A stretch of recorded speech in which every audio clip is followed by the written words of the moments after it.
Good afternoon. My name is Catherine Peretti, and I'm doing my ethics final presentation on PTSD, veteran struggle.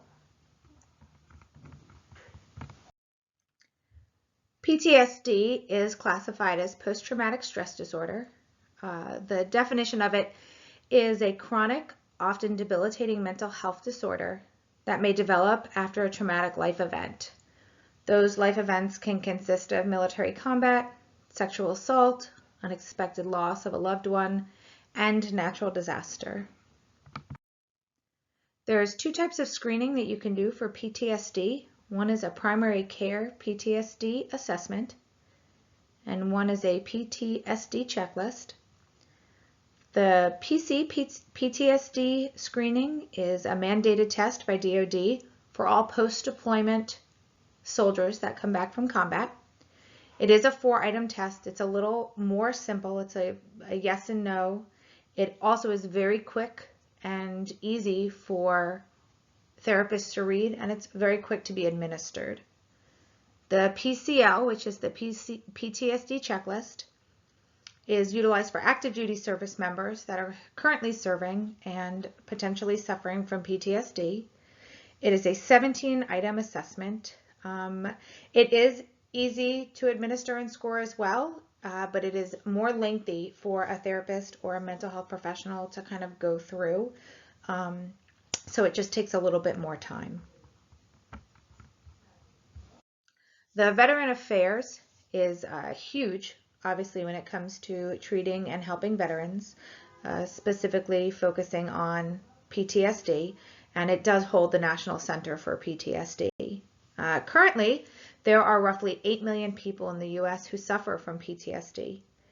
If you want to break that down even a little bit further, between 11 and 20 out of 100 veterans suffer from PTSD.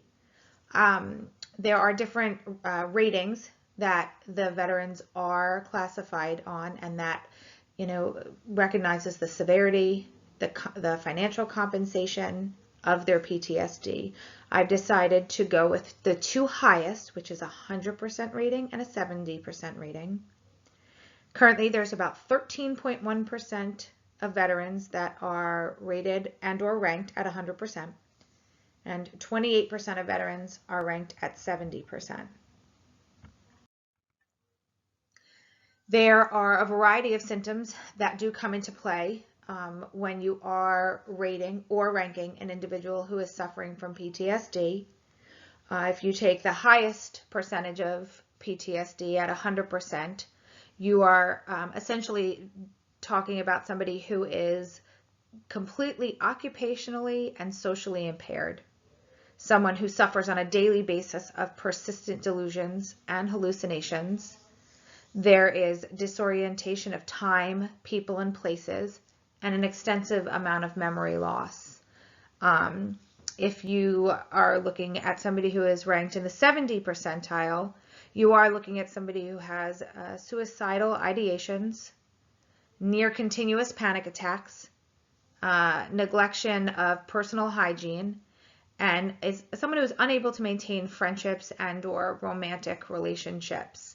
I went with the two highest again as they cover a more broad range of symptoms and little things that people don't necessarily take into play as something as neglect of personal hygiene. The American Counseling Association C-2-A is the Code of Ethical Competence. I decided to go with the Code of Ethical Competence because I feel that in order to truly help an individual who has suffered from PTSD or is currently suffering from PTSD, especially affiliated in some type of combat environment, it really takes a therapist that has complete competence, confidence, and awareness in that area and in that lane. Somebody who can not only understand what it's like to come back from those environments, but somebody who's also well-versed and well-educated in what it was like to live in those environments, not just from a combat perspective, but also from a culturally diverse perspective. When you are interacting with a different nation, you're also forming some forms of trust between you and the people you're interacting with. And I think it's extremely important that a therapist be, very competent, not just in the knowledge of PTSD, but also in the multicultural knowledge and the multidiversity knowledge of what the patients themselves are going through. Knowing your boundaries, knowing how far to push, knowing, what type of therapy is going to be the best for this individual is some of the utmost important things that you need to remember when treating somebody for PTSD. A therapist's competence, is defined as the skills and training required to effectively and appropriately treat clients in a specific area of practice.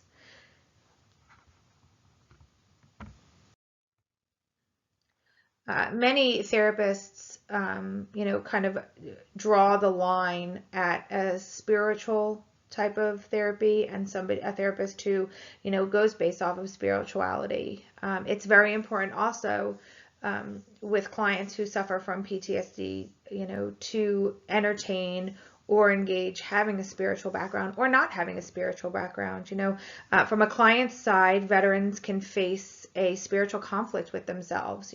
We're taught not to kill, not to murder, not to do certain things, but in certain environments, you're going against what would be a moral belief, a moral standing that we're all raised within. Veterans who have a tendency to embrace a higher power have a little bit more of a success while being treated for PTSD, almost as if it's a peace and a healing that they're able to come together with.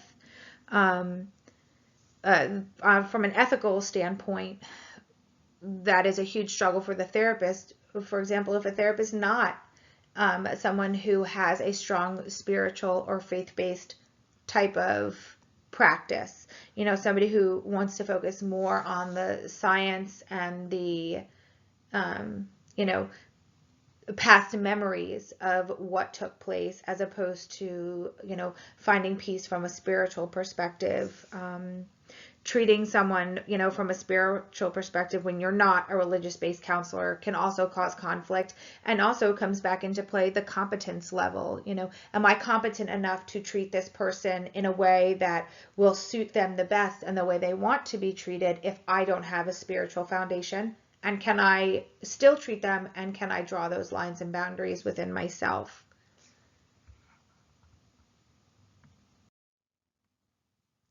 The VA does extraordinary work, obviously, especially with combat veterans and with veterans in general, though over the years they have struggled with some ethical issues as well.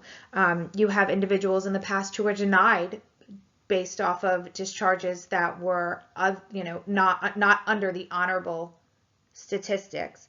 And those were individuals who were part of the LGBT community. Those are individuals who suffered from PTSD while serving and might have made choices that got them essentially kicked out of the service, but those choices probably would not have taken place if they were not struggling from PTSD.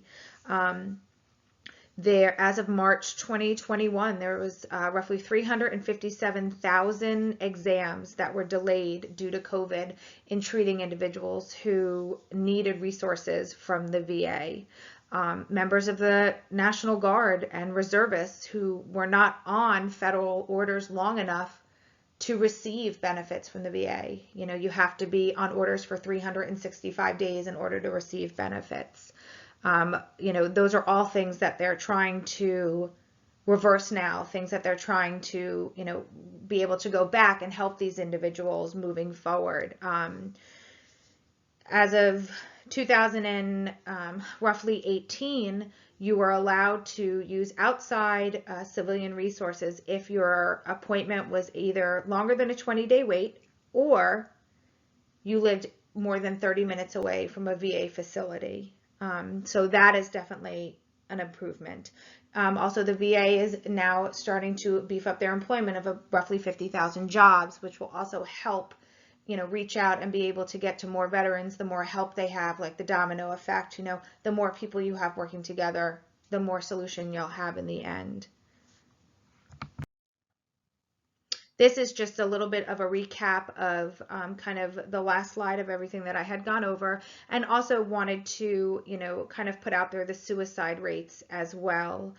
Between 2005 and 2017, roughly 79,000 veterans killed themselves. This happens to be a higher number than the total number of deaths between Vietnam, the Iraqi, and the Afghanistan war.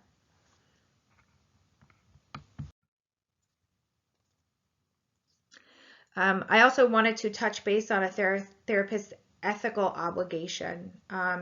There are tons of resources out there for therapists. So making sure that you keep up with, what is going on within the areas that these individuals are coming from, making sure that you're taking advantage of every training class that there is to offer in helping treat individuals that are coming back from Iraq, that were coming back from Afghanistan. Obviously, those treatments will be different than individuals that were in the Vietnam War. So understanding the surroundings, understanding, the different cultures that these individuals are coming from.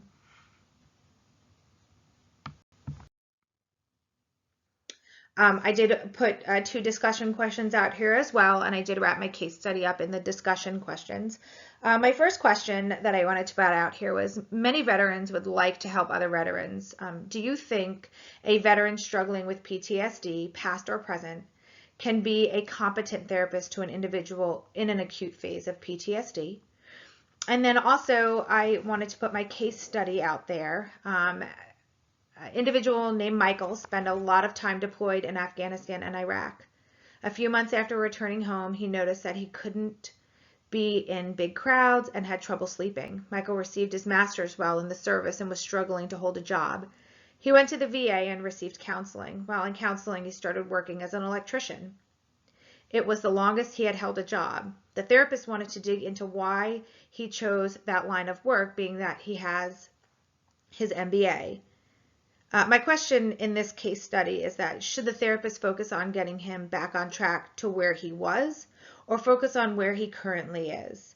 Should she emphasize all that he's worked for and how hard he has worked, and that this is just a temporary setback? Or is it important for her to help him embrace where he is now and kind of separate, is he hiding from where he should be, or is this the new him that could be healthy as well?